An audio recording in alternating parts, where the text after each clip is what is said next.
Sebenarnya kita nak terus bersambung. Ini nak cerita pasal mekatronik dan robotik pula. Tapi apakah mekatronik dan robotik? Jadi kita bersama dengan Presiden Pertubuhan Komuniti Drabot Malaysia iaitu Encik Dafizal Derawi. Assalamualaikum. Waalaikumsalam warahmatullahi wabarakatuh. Terima kasih kerana menjemput. Ya, orang hebat bersama dengan kita hari ini. Tak ada hebat sangatlah. Okey, nak bercerita mengenai hari-hari dia nampak. Apa dia? Aziz lagi hebat. Allahu Akbar. Oh, ini kena belanja dah. Pagi-pagi dah nampak dah kat depan ni. Sama lah juga dengan Cik Dafizal. Okay, Cik Dafizal nak tanyalah pasal bidang mekatronik dengan robotik ni. Macam mana boleh mula minat dalam bidang ni, Cik Dafizal? Okey, pertama sekali Assalamualaikum warahmatullahi wabarakatuh. Waalaikumsalam. Selamat pagi pada semua. Pertama, macam mana boleh minat? Dia sebenarnya ni secara tak sedar tau. Masa saya dulu kecil-kecil, saya memang dah minat balik cipta. Kita pergi wakil sekolah, pergi pertandingan. Cuma waktu zaman saya, robotik dengan mekatronik tu tak ada kat sekolah. Jadi kita main DIY lah, main gabung-gabung, ikut suka macam tu lah. Hari ni bila saya masuk Institut Teknik Malaysia, saya ambil diploma kejuruteraan elektrik mekatronik. Okay. Waktu tu di space tu saya rasa ni memang soul saya lah. Inilah memang saya punya bidang. Betul saya sekolah, lepas tu saya pergi ke luar negara Australia. Saya ambil mekatronik dan sekarang saya tengah menulis thesis lah. So senang cerita, apa yang timbul minat ni sebenar first adalah macam mana kita nak cuba-cuba dulu. So bila cuba-cuba dan bila kita dapat satu ilmu yang sangat berharga, kita guna, kita apply dan itulah kita boleh jadi sampai sekarang lah. Cuma saya nak tanya Haziq dengan Fiona, tahu tak kalau rasa-rasa nak buat robot tak? Buat robot ke, nak buat mesin ke, rasa-rasa nak buat tak? Rasa tu memang ada, tapi tahu tu tidak. Sama lah juga kalau saya tanya benda soalan kat luar sana, nak buat tak?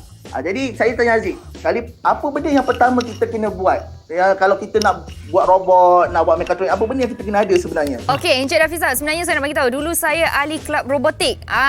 Percaya tak? Oh, tanya. Kalau mana tu? Okey. Saya tahu. Okey, test saya punya knowledge. Okay, kalau apa? nak buat robot, first kena ada plan, idea. Okey, bagus. Lepas tu kena ada motherboard. Okey, tak apa. Kita ringkaskanlah. Sebenarnya nak belajar robotik, nak buat robotik ke, nak buat benda sistem mekatronik ke, nombor satu sebenarnya ramai orang tersilap. Dia cuba-cuba nak tiru kat internet, nak pergi Google, kat YouTube. Betul. Tapi sebenarnya nombor satu adalah ilmu. Kalau kita tak ada ilmu, kita memang tak boleh buat apa. Memang kita tak akan boleh bina sistem kita. Finally kita akan hanya copy paste je. Copy paste. So sampai bila-bila kita tak boleh bina sistem. So ilmu lah jawapan dia. Bila sebut tentang ilmu, okey ni kena buat clear sikit lah kan. Sebab sekarang ni kita tengah bincangkan tentang megatronik dan juga robotik. Dan sebenarnya apa beza megatronik dengan robotik? Ni saya nak share. Dapat ilmu ni. So bila kita sebut pasal mekatronik, kita kena tahu dia ada 4 elemen penting. 4 elemen penting yang bergabung disiplin dia bergabung dalam satu bidang ni. Yang pertama, mechanical. Yang kedua, elektronik dan elektrik. Yang ketiga, pengaturcaraan. Dan yang keempat, kita ada sistem kawalan. So kalau kita nak masuk bidang ni, nak tak nak, kita kena ada 4 benda ni. So bila kita ada 4 benda ni, baru kita boleh buat benda tu berfungsi secara automatik. Cuma orang akan kata apa beza dengan robotik? Ni saya bagi satu contoh. Saya dia kata semua benda robotik adalah mekatronik. Semua benda yang dalam sistem robotik adalah mekatronik. Tapi bukan semua sistem mekatronik adalah robotik. Contoh, saya tanya macam aircon. Aircon kat rumah kita tu adalah salah satu contoh produk mekatronik. Sebab dia ada mechanical, boleh gerak-gerakkan tu. Lepas tu dia ada, dalam tu ada elektronik dia, ada elektrik dia. Lepas tu ada kawalan dia macam mana nak maintain je suhu tu sedap bagi kita tidur kan. Lepas tu yang lagi satu, nak bagi maintain suhu sedap tu sebenarnya dalam elektronik tu dia ada otak kita panggil otak lah, mereka pengawal ke. So dia akan masukkan program pengaturcaraan. Jadi dia ada 4 benda ni dia mekatronik. Tapi kita boleh kata tak aircon tu robot. Tak boleh. Tidak. Aziz, aircon robot tak Aziz? Tak. Aircon tak boleh nak bergerak-gerak kan? Tak boleh. So dia bukan robot. Tapi robot ni dia ada ciri-ciri lain. Tanya. Dia ada ciri-ciri lain. Yang mana salah satu macam katalah dia boleh bergerak. So bila kita tengok dia tu macam robot lah. Macam human, macam haiwan atau kat industri tu ada arm robot dan sebagainya. Jadi itu perbezaan saya bagi secara umum lah antara mekatronik dengan robotik. Ya, walaupun secara umum dan dari situ kita dah dapat sedikit demi sedikit apa benda sebenarnya mekatronik dan robotik ni. Tapi ada tak demo ataupun secara ringkasnya depan mata Encik Rafiza sekarang ni yang boleh tunjuk benda, apa benda yang nak dibuat ataupun nak disiapkan? Okey, saya terus terang lah. Saya walaupun saya ada kepakaran dalam mekatronik dan robotik, tapi saya lebih suka fokus kepada pendidikan. Sebab saya nampak satu benda yang kita nak bangunkan anak bangsa kita ni, rakyat Malaysia ni macam mana. Supaya kita kata industri 4.0, industri 4.0, betul tak? Betul. Jadi macam mana kita nak jadi yang betul-betul industri 4.0 supaya kita tak cakap saja. Kita betul-betul buat. Jadi nak tak nak kita kena tackle benda ni daripada bawah sekali, akar umbi. Jadi ini saya tunjuk demo pendidikan ni paling mudah lah sistem mekatronik pendidikan ni. Dia yang mana dia datang daripada single komponen. Saya nak cerita ilmu ni kalau ada single komponen, contoh dia ada board dia lah macam biasalah. Okey, tapi kerana ilmu yang pelajar akan belajar atau dah belajar, dia akan boleh buat sistem macam ni. Saya tunjuk kat depan ni, yang kita panggil contoh ni adalah sistem palang automatik. Yang mana kita tengok kat sini ada push button. Kalau contohlah ada kereta kita main-main lah, ada pelajar sekolah main-main, dia tekan push button. Okey. Ada bunyi macam buzzer kan. Lepas tu traffic light jadi warna hijau, daripada merah tadi jadi hijau. Dia lalu sini, palang tak akan tutup macam kat kelas lah. Kalau kereta berhenti, takkanlah palang nak hentam kereta, betul? Jadi dia lalu sini barulah berhenti. Kenapa dia lalu sini berhenti? Dia bukan ajaib. Sebenarnya nampak tak dia macam mata ni. Jadi itu saya nak tanya Haziq satu soalan atau Fiona lah. Kalau kita pergi tempat pembuangan sampah kan, kenapa kita tutup hidung? Busuk. Sebab bau busuk. Siapa yang kesan bau tu? Hidung. Apa yang hidung kesan ke? Otak. Hidung kesan, lepas tu siapa beritahu busuk?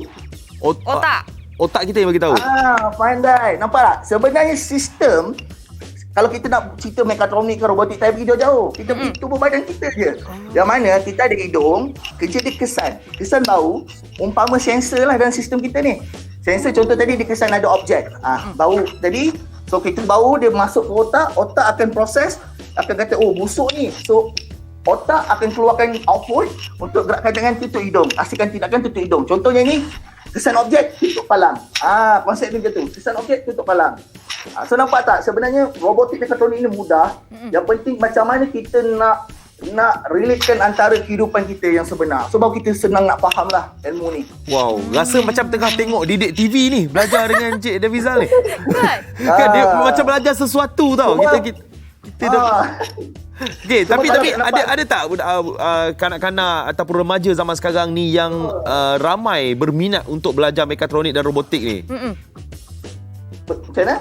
Zaman sekarang, adik-adik kita zaman sekarang ni, penerimaan diorang dalam bidang mekatronik dan robotik ni, ada tak yang mereka di luar sana masih berminat dengan bidang ni? Okey Adik, saya nak update sikit kepada semua rakyat Malaysia yang dulu mungkin kita kata minat saja yang akan masuk bidang ni. Tapi sekarang dia jadi compulsory, wajib. Yang mana tahun 5 tahun ni, diorang nak belajar ni, saya saja buat buku tahun 5, yang mana diorang kena belajar mikro pengawal. Tahun 6 tahun depan, diorang wajib belajar robotik dalam satu subjek namanya reka bentuk dan teknologi. Dan sejak 3 tahun lepas, tingkatan 2 yang ambil PT3 dah kena ambil satu subjek nama reka bentuk teknologi dan ada ilmu mikropengawal dalam tu. Dan tingkatan 3 diorang kena belajar mekatronik, reka bentuk mekatronik. Jadi benda ni dia dah jadi kewajipan sebenarnya. Cuma ramai tak tahu benda ni sebab dari segi implementation ni macam mana nak bagi benda ni betul-betul praktikal supaya pelajar tu betul-betul dia bukan belajar teori tapi dia akan apply dalam projek-projek dan sebagainya supaya dia mahir lah. Contoh kalau kita nampak ni, kalau saya tunjuk ni, ni ada amaran kepada adik-adik Ni contoh tadi kita pakai produk yang sama. Contoh kita pakai tadi kita punya komponen dalam saya punya ciptaan. Sebenarnya saya suka cipta sikit pendidikan untuk kita share pada anak-anak, pada adik-adik semua. Yang mana saya pakai dia double RBT kit mikro pengawal. Kita pakai komponen yang sama, cuma kita tambah mentor lampu je. Dengan ada relay. Tengok ni saya nak buat macam mana kata. Kalau zaman hantuah ni, hantuah terkejut saya rasa ni. Tahu Okey. Saya tutup ni. Sekejap. Ha. Okey. Dia nyala. Dia sebenarnya dia ni lampu automatik dia menyala. Cuma sebab sekarang ni cahaya dia berbeza. Sebab kita dah masukkan program.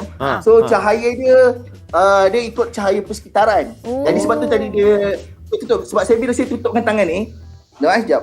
Saya try tutup betul-betul. Sebab kita sekarang ni kan terang, dia bukan gelap kan. So kita susah nak bagi nampak. Saya tutup betul-betul baru dia ni. Wow. Ingatkan dia ikut nadi. Dia ikut keadaan sekeliling. Kalau gelap makin cerah dia menyala.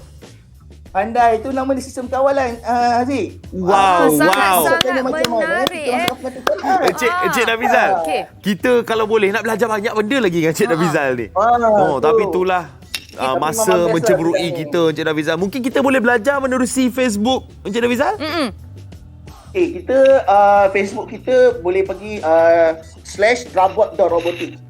Rabot.robotics, kat situ anda boleh tengoklah. Kita banyak sebenarnya terlibat dengan bengkel-bengkel percuma. Contoh minggu depan pun kita ada buat bengkel percuma. Boleh daftar kat sana lah. Sebab kita memang terlibat dengan kerajaan, pihak MOSTI, KPN dan sebagainya untuk mengajar secara tanggungjawab sosial kepada masyarakat. Itu paling penting lah. Sebab saya punya misi saya adalah untuk macam mana nak bangunkan anak bangsa kita supaya minat robotik dan minat bidang mekatronik ni. InsyaAllah sama-sama kita doakan misi Encik Nafizal tercapai insyaAllah. Terima kasih Encik Nafizal. InsyaAllah. Doakan saya, insyaAllah doakan kami. InsyaAllah. Assalamualaikum. Waalaikumsalam warahmatullahi. Jumpa lagi. Wah, dah banyak ilmu yang kita dapat hari ni. Lagi-lagi bila orang yang memang minat dengan mekatronik dan juga robotik tadi mungkin akan teruja. Kan mungkin kita akan macam wah excited dengan apa yang ditunjukkan oleh Encik Nafizal.